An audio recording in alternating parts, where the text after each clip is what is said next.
All right, we have started recording and we are officially starting our session. So welcome everyone to our Akamai Digital Citizenship Hui Session 1. And today we are going to go over why digital citizenship. Why is it so important? So let's go to the next slide. We'd like to start off, to help you think about what we're talking about today, what we're going to discuss. How much time do you spend on a device each day? And that's for work and for every day. Just estimate how much time do you think you spend on a device each day, and then you can type your answer into the chat if you would like. Okay. Oh, and Jamie says 9 hours. But you know, 9 hours. for work, we work 7-8 hours a day. How much of that time do we spend on our computers? And then we talk to our friends or text our friends, watch TV, go on the computer, go shopping. Okay, so we're getting a whole bunch of responses. Jamie said too much. Joshua 9 hours, Carrie 5 to 6, Anna workday 12 hours, 22. Clifford, Neil 22 hours. You don't sleep. Too much. 10 hours. I sleep for 3 hours. Leanna 20 hours. She only gets 4 hours of sleep, I think. Kevin 67, Bliss 8. It keeps track. A lot of people, that's the last thing they look at before they go to sleep is their phone, and the first thing they look at as soon as they wake up. So it's kind of like all your waking hours. Yeah, so thank you, everyone. I'd like to read everyone's responses, but we're going to put it into the next slide, actually. This slide. And what we'll do is for the people who are watching the recording, then they'll be able to see the responses because they can't see the chat in the recording. Okay, so back to the previous slide. Sorry, Jamie, I put them out of order. I was just going over our, those mandatory videos we have to watch. I don't know, what is it, 14 now, or 13, 14 of them, and then all of the opening of the school year packet. Well, this kind of caught my eye, and you know how you kind of just go, yeah, you sign, you watch, but do you really know what you're watching and reading? So this caught my eye because it was pertinent today. It's just to ensure students in the department use technology appropriately and ethically. So that's kind of what we're going to be, going over today. So it's our board policy. So it is relevant, Okay, next slide. Next slide. So that is my niece, and she is thinking about questions. So add them to the chat, and we'll save them for our Q&A at the end. The next slide. So I'd like to introduce myself. I'm Janine Nakakura. I'm a resource teacher in the Hawaii Department of Education, and I'm on the computer science team along with Faith Ishihara, and I'll let her introduce herself. Hi, everybody. Faith here. So glad you could join us. Thank you. And also Jamie Nunez, who is in San Francisco on the continent, and I'll let him say hello also and introduce. How you all doing? Aloha. A pleasure to be on a call with you all this afternoon, this morning, or whatever time it is here. But I just want to appreciate you all for jumping in and thinking about the experiences that we have in the digital space. I oversee school districts and state DOEs across the western half of the United States, and my role here is to be just your advocate or your champion in your efforts to address and implement some of our content or the content around digital citizenship. So welcome. Okay, next slide. So I just wanted to, go over the flyer that you might have seen for this session, for these sessions. And there's a link to the flyer. So if somebody could put it in the chat, that would be great. And just kind of want to reinforce that Akamai, for those of you who don't know, means smart. And Hui means to join or unite or combine, or to disperse like we are in this meeting. So hopefully we can disperse information and we can unite and join, to promote digital citizenship in our schools. Okay, next slide. So here is our agenda again, and I will put it into the chat so that if you have that document, you will have access to our slides and all of our links. And if they're not there, I will make sure that they're there in the end. Okay, so there you go. So overview, last year we did learning events and we focused on the 5 computer science core concepts. This year we're doing the same thing, but we're focusing more on digital citizenship, which is related to computer science. And then in the second half of the year, second semester, we're going to focus on Iken no Ea, which is skillful knowledge and focusing on information media news literacy. So more on that will be coming in the next few months. Okay, next slide.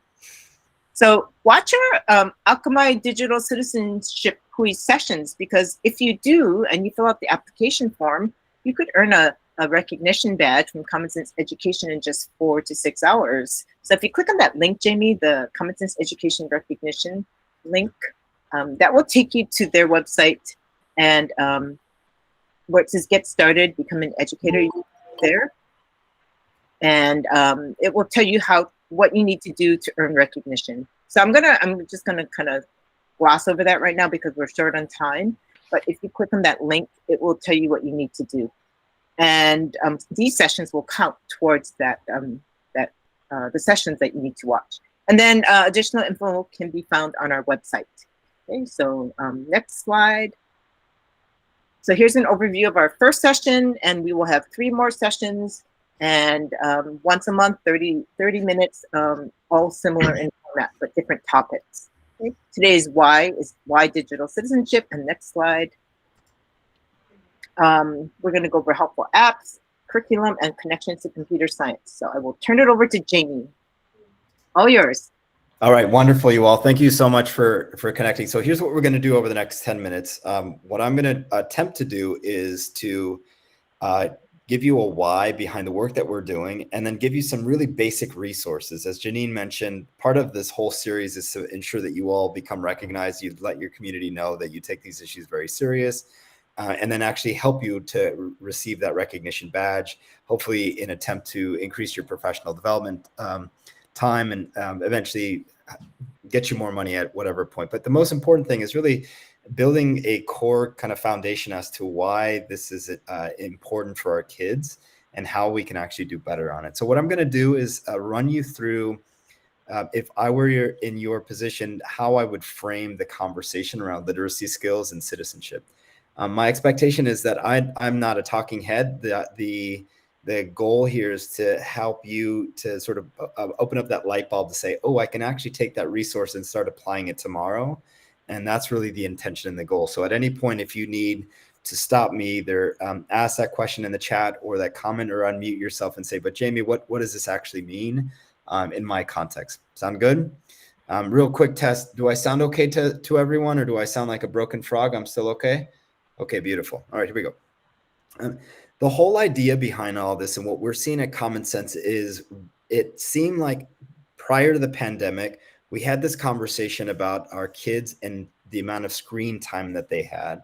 And we knew that during the pandemic, that just went out the door, right? If we have kids on our call, our kids just were inundated with technology, not only from virtual learning, but from the added extra time that families were spending on technology. We now know that our kids really suffered. Their mental and social and emotional health kind of suffered as a result of that.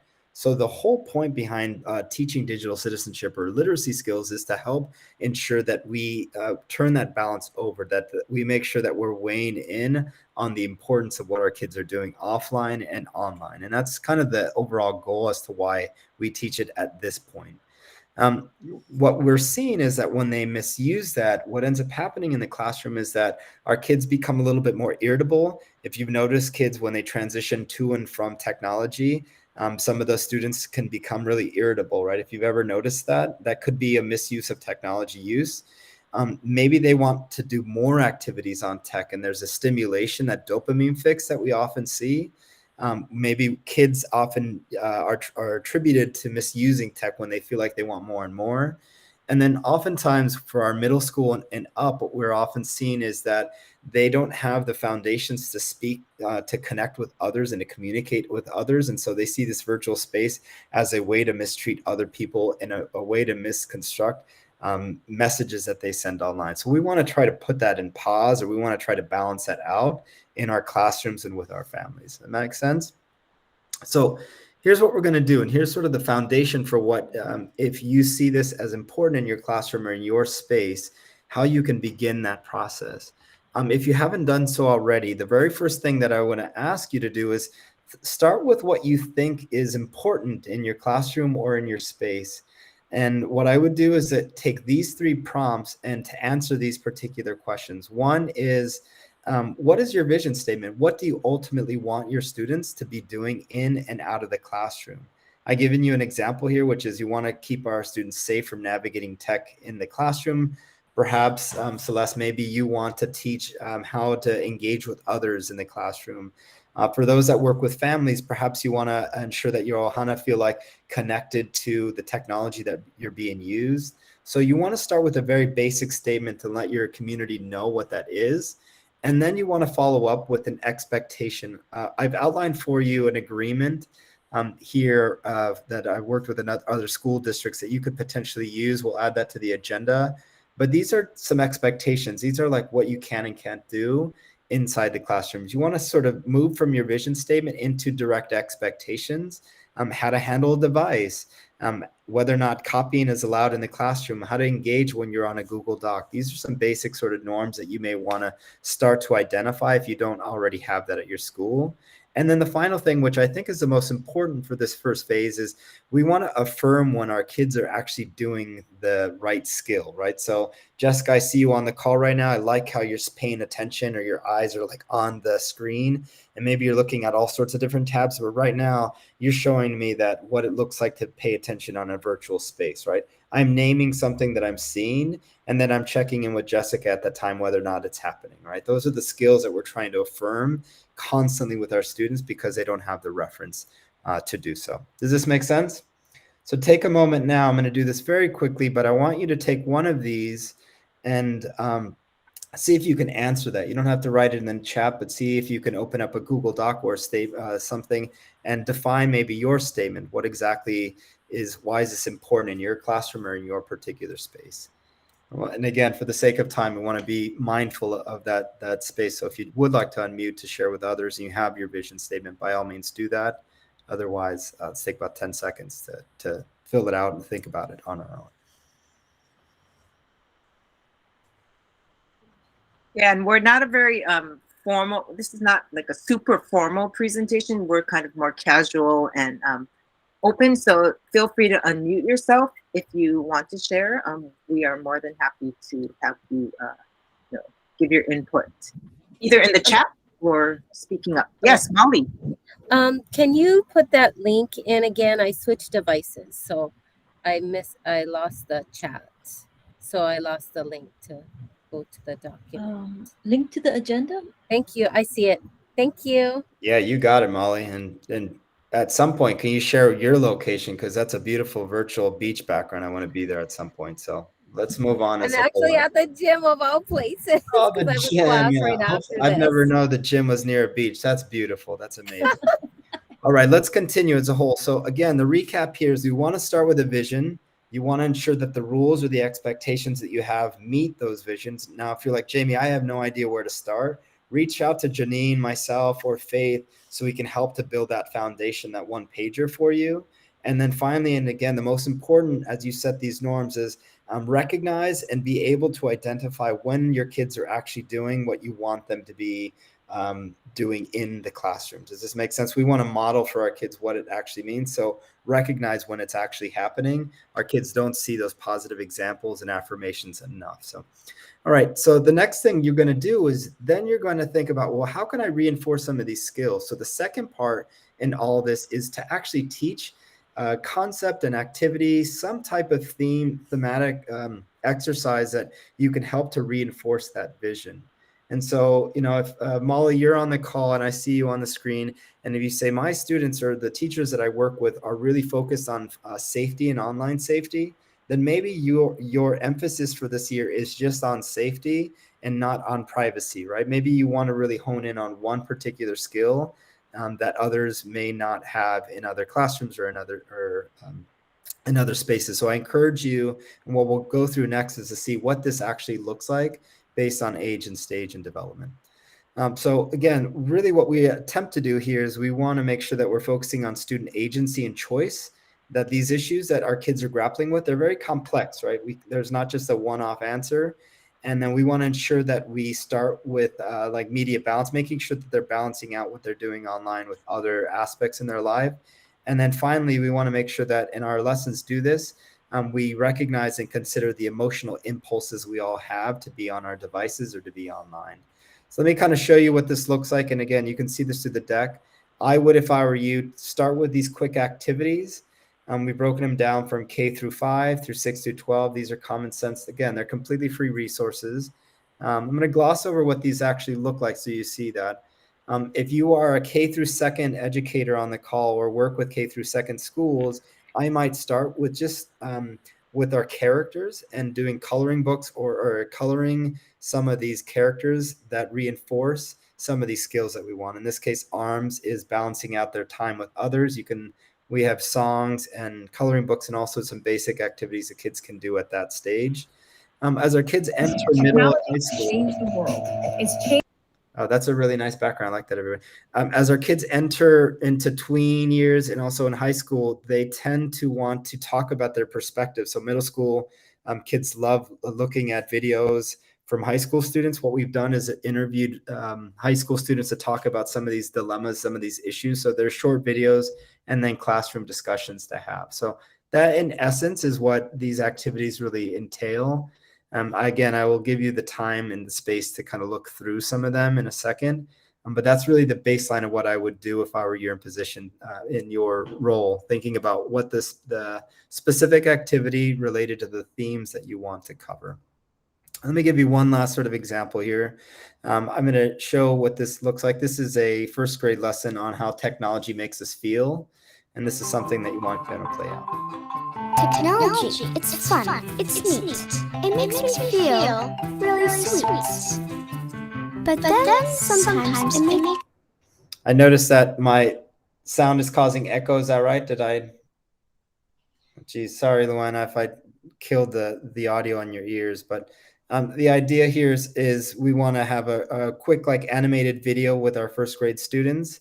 And then we would then describe how technology would make them feel and what it is that they're actually doing to offset some of that piece. I went through this very, very quickly because we only have 30 minutes, but I want to just open it up for any questions or any comments related to that. And again, let me recap that. Start with your vision in mind, set those norms, and then consider one quick activity between now and the next time we meet with one another and see if it works or not, right? Maybe you want to teach a lesson on media balance. Maybe you want to teach a lesson on how to keep safe online. We have those in our quick activities, but don't do more than that. Clearly, as an educator or someone on the call, there's many things to do. I would consider really starting with a baseline conversation on that. All right, anyone want to unmute or any questions or comments before I give you some time to just dabble in this? All right, Miss Molly, I see your hand up. Yeah, Yes. I'll share. I'd like to, I just quickly looked at one of the links that you gave us. And I kind of like the one that's on having the children pause for a little bit, because I feel like that's just overwhelming and too much, even if it's not offensive content. So I think it's really important for our kids to just take a break. Absolutely. I think if that were the lesson that I would provide, I would have maybe a pause campaign and ask the kids when they're pausing.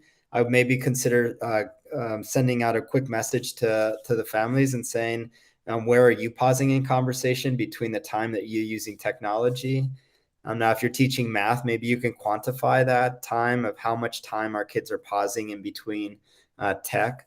So yeah, you can really run with it. But at the very baseline, I loved what you shared, which is just the essence of pausing in between transitional things when they're using technology or when using their devices. I completely agree. Wonderful comment. Thank you. Hey, Jamie, this is Janine. So the K2 coloring book link doesn't work, just letting you all know. So we will work on that. So don't click on the K2 coloring book link that we gave you in the slides. Everywhere doesn't work, and we'll try to find the correct one for you. Thanks, Janine. Thanks for calling me out on that. Yeah, that's the jerk in me that didn't check our links. So thank you so much for that. But you're absolutely, so those are the connections on that. I'm going to pass it over unless there's any other questions. Again, we'll stay here after the 30-minute mark to just look at your own classroom or your own space and to think about what your vision is. But I want to transition into, well, how does this actually fit into the requirements that we actually have? So what we're going to do now is I'm going to turn it over to Faith, who's going to talk about how you can use common sense or digital citizenship lessons to connect with computer science, what that actually looks like. Faith? Thank you, Jamie. So next slide. So yeah, we're talking about how does this fit into all of our computer science initiatives. Next slide. And most of you probably know by now that there is Act 158 in place, and that is saying that by the school year 2024 to 2025, all schools will offer computer science. And this digital citizenship is a nice way to just an entry point to address that. So next slide. And if you take a look at this slide, there are 5 core concepts in computer science. It's not just coding. And on the far right is impacts of computing, and that's where digital citizenship resides. So next slide. So here is a progression chart, and on the far left are the 5 core concepts. And to the right of that, the little lighter color is the sub-concept. And then as you progress farther and farther to the right, you can see how the standards are addressed across the grade bands. And next slide. Then the back side of that has the impacts of computing. So you can see how all of this fits into addressing computer science while we're teaching our students to be safe and responsible online. And the next slide. So here we've just pulled out a few examples of how impacts of computing or digital citizenship addresses computer science standards. And we have a sample of an elementary, a middle school, and a high school standard, and then a key to how the codes are created.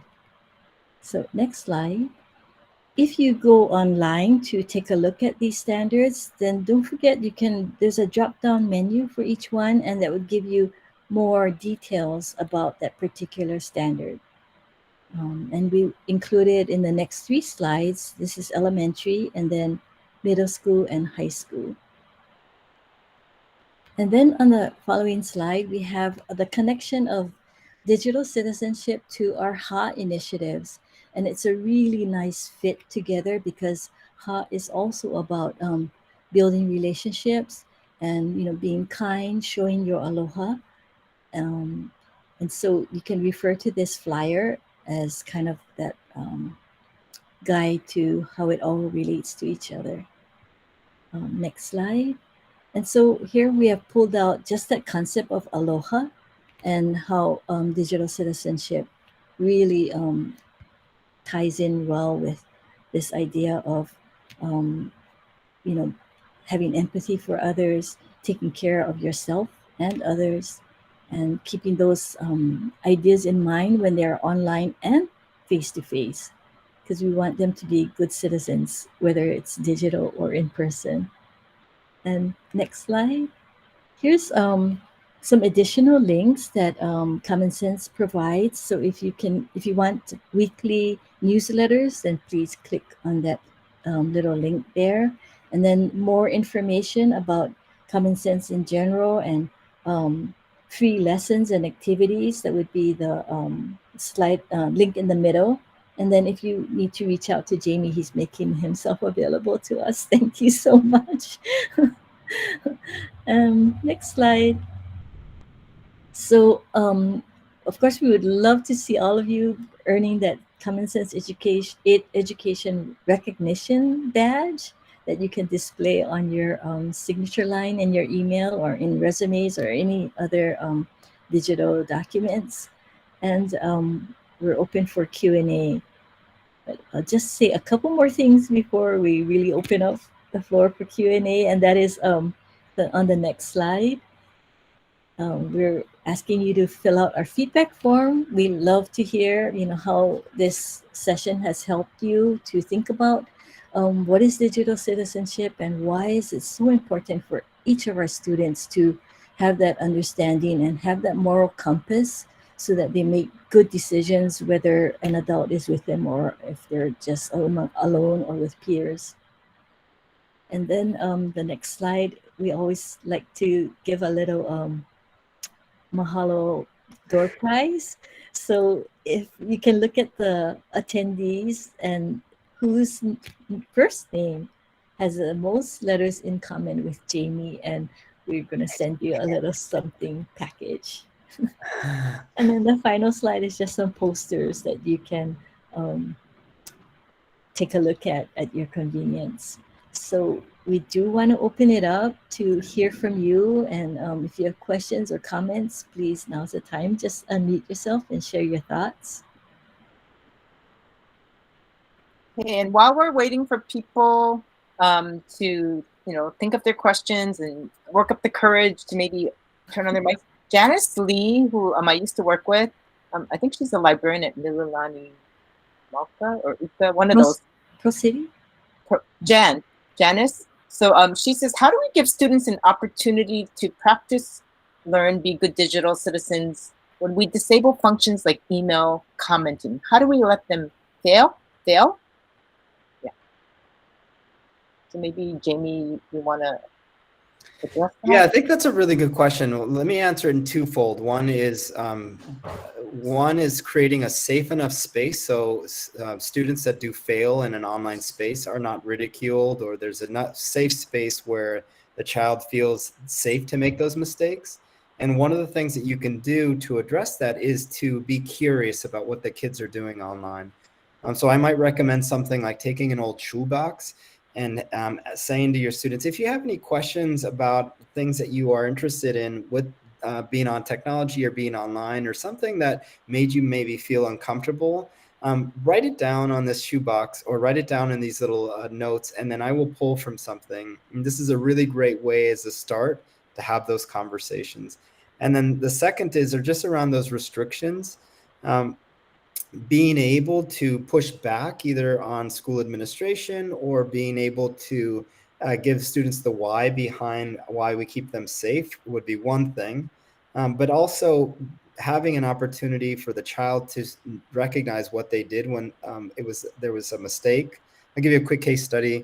I was working with a school district whose school had issues where students were, this is a 5th grade class, and the students were actually making fun of other kids on the Google Doc. The teacher was very oblivious to this, and she didn't recognize that some of the language that was being used on the Google Doc was made at the cost of one of the students. And what ended up happening is that the students had to end up teaching the teacher about what some of these terms were, the students that were not involved in the incident. What I really liked about the teacher, though, is she understood that she had made a mistake and recognized that that was not something that she wanted in the classroom, but recognized her own insecurities related to her own tech use in the language. So I think that nuance, that security, that time, the space to make mistakes, that correct the behavior and then move on is something spot on. I think it's a powerful question that I can give you multiple examples on what to do, but that's a great start. And there's a question about, going home and things happening while the student is at home, and that might be out of our control. But would you like, Jamie, to mention the family engagement piece that we are going to cover, but resources at the site? Yeah, so one of the things Common Sense does is we provide resources for families. And I think absolutely it's really difficult. We call it this whole community approach. We have to make sure that our families are aware and they have to be dialed into the experience. And one of the things that you may want to consider is whatever you're sending home to your families, put in like maybe a paragraph, and I can help you with some resources to copy and paste from our site, so that you build in a cadence every month or however often you communicate with your families to talk about things like, what are the conversations that you're having online about this particular issue, to give them some resources about what they can do when they see misuse at home. If, for example, you see some of your students that are maybe a little tired in the morning, you may want to inquire about what time tech is turned off, and then work with your families that kind of helps to support them. And the next few sessions we'll have, or one of the sessions that we'll have next time, is I'll give you an actual scope about how to actually handle how to work with your Ohana more intentionally. So. Yeah, and that is my 7-year-old saying her own tech time bell rings, and she asked if she can extend the time. That's very kind of you to set your timer on your iPad. Thank you very much, sweetheart. This time I didn't forget. And this time he didn't forget. Very nice job. Yeah. Wow, that's real life. Mhm. You're not just telling us. You actually experience this at home, Jamie. Oh yeah, and I break the rule all the time, everyone. But this is I'm just human here, so. It's a process. Well, we're at 3:31, so we're gonna stop the recording. And if you want to hang around for a few minutes, we'll be here. But we thank you so much for participating today. And if you can fill out